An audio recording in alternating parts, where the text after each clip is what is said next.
अच्छा बच्चों, हमने इससे पहले पढ़ा था Arrhenius concept of acid and base. Arrhenius में हमने पढ़ा था कि आर्हीनियस के मुताबिक जो है वो एसिड की हमने डेफिनेशन पढ़ी थी और बेस की डेफिनेशन पढ़ी थी। एसिड जो है ना, आर्हीनियस ने कहा था एसिड ऐसा सब्सटेंस होता है जो कि जब उसका एक्वस सोल्यूशन बनाया जाए तो हाइड्रोजन दे, और बेस ऐसा सब्सटेंस होता है जब उसका एक्वस सोल्यूशन बनाया जाए तो आपको हाइड्रोक्साइड दे। तो उसकी तो हमें समझ आ गई थी कि अगर हमें जो है ना किसी सब्सटेंस में हाइड्रोजन दिखता है और हम उसका अगर एक्वस सोल्यूशन बनाते हैं तो हमें जो है ना हाइड्रोजन मिलेगा, जाहिर सी बात है क्योंकि इसमें हाइड्रोजन है। तो जब हाइड्रोजन देगा आपको तो हमें पता चल जाएगा कि ये आपका एसिड है। और हाइड्रोक्साइड के केस में भी इसी तरह ही था।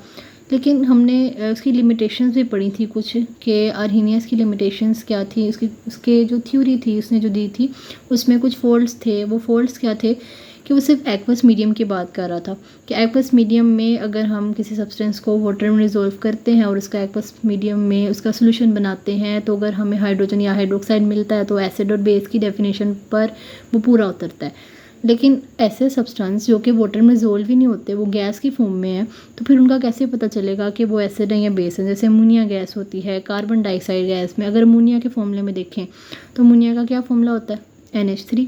तो NH3 में आपके जो है ना हाइड्रोजन तो अकेला नहीं है, नाइट्रोजन के साथ अटैच है, तो उसका सोल्यूशन भी नहीं बन सकता। इस तरह कार्बन डाइऑक्साइड है, कार्बन डाइऑक्साइड में तो हाइड्रोजन भी नहीं है ना हाइड्रोक्साइड है, तो कैसे पता चलेगा कि वो एसिड है या बेस है। तो इस तरह कुछ लिमिटेशंस थी, जो है ना कन्फ्यूजन थी, जिसकी वजह से उसकी जो थ्योरी थी उसको ज़्यादा प्रूव नहीं किया गया। उसके बाद दो साइंटिस्ट ने मिलकर काम किया और अपना एक लॉ दिया, थ्योरी दी, जिसे जो है ना कहा जाता है ब्रोंस्टेड-लोरी कंसेप्ट। अब इसका इंट्रोडक्शन देख लेते हैं। सबसे पहला इंट्रोडक्शन है 1923 में डैनिश केमिस्ट ब्रोंस्टेड एंड लोरी, मतलब दो केमिस्ट ने मिलकर काम किया था और ये थ्योरी दी थी जिसको उसने कहा कि ब्रोंस्टेड-लोरी कंसेप्ट के नाम से जो है ना इसको जाना जाता है। अच्छा, उसके बाद हम देखते हैं कि ब्रोंस्टेड-लोरी जो कंसेप्ट था उसके मुताबिक एसिड को कैसे डिफ़ाइन किया गया और बेस को कैसे डिफ़ाइन किया गया। अच्छा, ब्रोंस्टेड-लोरी कंसेप्ट ये कहता है कि एसिड ऐसा सब्सटेंस होगा जो कि डोनेट करेगा proton to the another substance. अब प्रोटॉन जहाँ पर भी वर्ड आता है इसका मतलब क्या होता है, हाइड्रोजन। तो चाहे प्रोटॉन कह लें चाहे हाइड्रोजन कह लें तो एक ही बात हो जाएगी।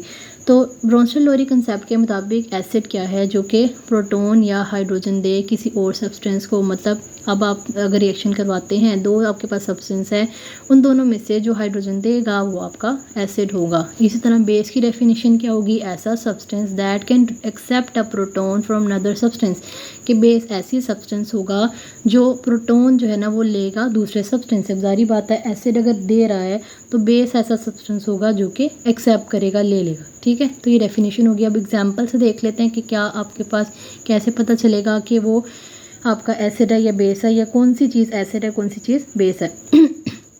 अब यहाँ पर आपके दो सब्सटेंस है, एक HCl और दूसरा NH3 है, तो इसका नाम है हाइड्रोक्लोरिक एसिड, ये हो जाएगा अमोनिया। ठीक है, यहाँ पे आपके पास देखें रिएक्शन करवा दिया उसने, NH3 जो है ना वो आपके पास यहाँ पे देखें NH3 है, यहाँ पे इस इक्वेशन में इस साइड पे आके NH4 हो गए। तो क्या मतलब है, क्या दिख रहा है आपको, क्या पता चल रहा है कि NH3 ने एक हाइड्रोजन लिया किससे, HCl से, एक हाइड्रोजन लेके NH4 बना लिया और Cl अकेला हो गया। ठीक है, ऐसे ही है।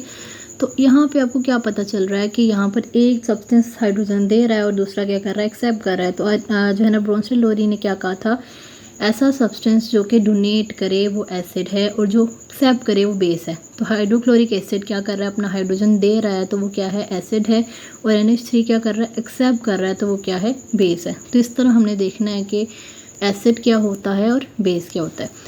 अच्छा, उसके बाद कॉन्जुगेट एसिड आता है। कॉन्जुगेट एसिड आपके पास क्या होता है, बिल्कुल आप कह लें कि कॉन्जुगेट कहते हैं बिल्कुल उल्टा। ठीक है, ऑपोजिट या रिवर्स कह लें।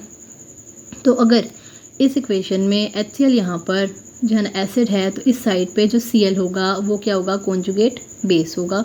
इसी तरह अगर ये बेस है तो इस साइड पे ये कॉन्जुगेट एसिड होगा। इस तरह होता है रिवर्स में। ठीक है, तो कॉन्जुगेट एसिड क्या है, ऐसी स्पीशी है formed by accepting a proton by a base, कि ऐसी स्पीशी जो कि बेस से एक प्रोटॉन लेकर बनती है।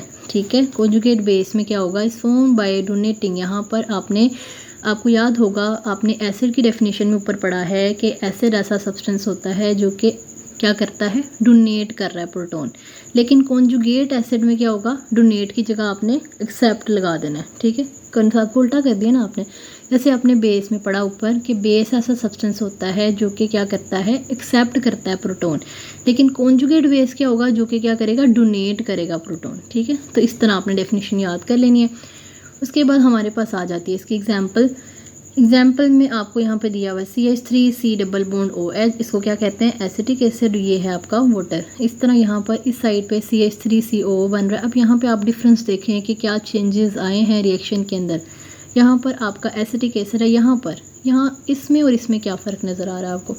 इसमें देखें ये हाइड्रोजन नज़र आ रहा है आपको, इसमें नहीं है। कहाँ चला गया हाइड्रोजन किसके पास चला गया, वाटर ने, मतलब जो वाटर था उसने, वाटर के फॉर्मूले में H2O नज़र आ रहा है आपको। H2O ने एक हाइड्रोजन जो है वो इसका एक्सेप्ट किया और क्या बना लिया यहाँ पर H3O, और CH3COO क्या हो गया, सेपरेट आउट हो गया। तो इसका मतलब है कि यहाँ पर आपको इतना तो पता चल गया होगा कि एसिड कौन सा वो चीज़ होगी और बेस क्या होगा। तो ये देखें, आपका हमने कहा था कि एसिड ऐसा सब्सटेंस होता है जो क्या करे, हाइड्रोजन अपना दे दे। तो ये एसिड है, ये बेस है। मैंने आपसे पहले भी कहा है कि यहाँ पर जो चीज़ एसिड होगी वो इस साइड पे कॉन्जुगेट बेस होगी, और ये चीज़ जो आपकी यहाँ पर बेस है वो कॉन्जुगेट एसिड होगा। ठीक है, इस तरह आपने याद रखना है। अच्छा, पीछे लास्ट में हमारे पास डेफिनेशन आती है एम्फोटेरिक की। एम्फोटेरिक, जहाँ पर भी एम्फो का मतलब आएगा, वर्ड आएगा, इसका मतलब होता है डुअल नेचर, डबल नेचर। ठीक है, जैसे आपने पढ़ा होगा एम्फीबियंस किन एनिमल्स को कहते हैं, जो कि लैंड पे भी रहते हैं और वाटर में भी रहते हैं। तो एम्फी जो होती है वो ऐसी नेचर होती है जो कि दोहरी के मायने में आती है, डुअल नेचर आती है। तो एम्फोटेरिक आपके पास केमिस्ट्री की लैंग्वेज हम क्या कहेंगे, ऐसे सब्सटेंसेस जो किसी जो है ना एसिड की तरह भी बिहेव कर सकते हैं और बेस की तरह भी, मतलब किसी रिएक्शन में अगर एसिड की तरह बिहेव कर रहे हैं और अगले रिएक्शन में वो बेस की तरह बिहेव कर रहे हैं, तो इसका मतलब है उनका डुअल नेचर है, मतलब वो एम्फोटेरिक बिहेव कर रहे हैं। Such a substance behave as an acid as well as base, के मतलब ऐसे सब्सटेंस जो कि एसिड की तरह भी बिहेव कर रहे हैं और बेस की तरह भी, उसे आप कहेंगे ये एम्फोटेरिक सब्सटेंसेस होंगे। ठीक है, एग्जांपल देख लेते हैं। अब आपको यहाँ पर शॉर्ट में डेफिनेशन आ जाती है, बहुत ज़्यादा इंपॉर्टेंट है, आपने याद करनी है एम्फोटेरिक की। ठीक है, शॉर्ट में आती है डेफिनेशन, हमने पढ़ ली। एग्जाम्पल की तरफ आ जाते हैं। एग्जाम्पल में आपको क्या चीज़ बताई हुई, यहाँ देखें, हाइड्रोक्लोरिक एसिड है, साथ वाटर है, HCl और वाटर है। तो यहाँ पर क्या बन रहा है, आपने सिर्फ याद रखना है कि यहाँ पर H2O जो है ना एक हाइड्रोजन ले रहा है और यहाँ पर H3O बन रहा है और Cl क्या हो रहा है, सेपरेट आउट हो रहा है। हमने पहले भी रिएक्शन किया। इसके मुताबिक ये क्या हुआ, एसिड, और ये क्या है, बेस, और ये इस तरह आपके पास कॉन्जुगेट बेस बन गया, ये कॉन्जुगेट एसिड बन गया। ठीक है, यहाँ पे कॉन्जुगेट नहीं लिखना है एम्फोटेरिक में, सिंपल आपका एसिड और बेस के साथ कंसर्न्ड है। ठीक है, अब यहाँ पे देखें, वाटर इस रिएक्शन में बेस का काम कर रहा है, हाइड्रोजन जो है वो क्या कर रहा है, ले रहा है। अगले रिएक्शन में देखते हैं, यहाँ पर फिर वाटर है, लेकिन वाटर पहले HCl के साथ रिएक्ट कर रहा है, इसमें किसके साथ रिएक्ट कर रहा है, अमोनिया के साथ। इसमें देखिए आपके पास वाटर ले रहा है या दे रहा है, वाटर क्या कर रहा है, अपना हाइड्रोजन जो है वो दे रहा है। इसका मतलब है यहाँ पर वाटर क्या कर रहा है, एसिड की तरह बिहेव कर रहा है। पिछले वाले रिएक्शन में वो हाइड्रोजन ले रहा था Cl से, HCl से, और इस वाले में अपना एक हाइड्रोजन दे रहा है NH3 को, ताकि वो NH4 में कन्वर्ट हो जाए। तो इसका मतलब है वाटर ऊपर वाले रिएक्शन में बेस की तरह बिहेव कर रहा है, नीचे वाले में एसिड की तरह। तो इसका मतलब है वाटर क्या है, एक एम्फोटेरिक सब्सटेंस है। इस रिएक्शन में अगर आपको डेफिनेशन आती है शॉर्ट में कि डिफाइन एम्फोटेरिक, तो आपने डेफिनेशन बताने के बाद ये 2 एग्जांपल लाजमी बतानी है। ठीक है, अगर 2 एग्जांपल नहीं बताएंगे तो आपको 1 मार्क मिलेगा। ठीक है, तो आपने डेफिनेशन और एग्जांपल के साथ ही आपका शॉर्ट रेडी हो जाएगा। बाकी जो आपका आता है ब्रोंसी-लोरी कंसेप्ट, ये एज इट इज़ लॉन्ग में भी आ सकता है। अगर लॉन्ग में आएगा तो आपने एसिड को डिफ़ाइन करना है, बेस को, कॉन्जुगेट एसिड को, कॉन्जुगेट बेस को। ठीक है, ये सारी एग्जांपल्स बताने के बाद फिर आपने एम्फोटेरिक को एक्सप्लेन कर देना है। वैसे ज़्यादातर आता होता है एम्फोटेरिक ऐसे जो है ना आपके पास सब्सटेंसेस की डेफिनेशन शॉर्ट में, वो आपने अच्छे से कर लेनी है। ठीक है।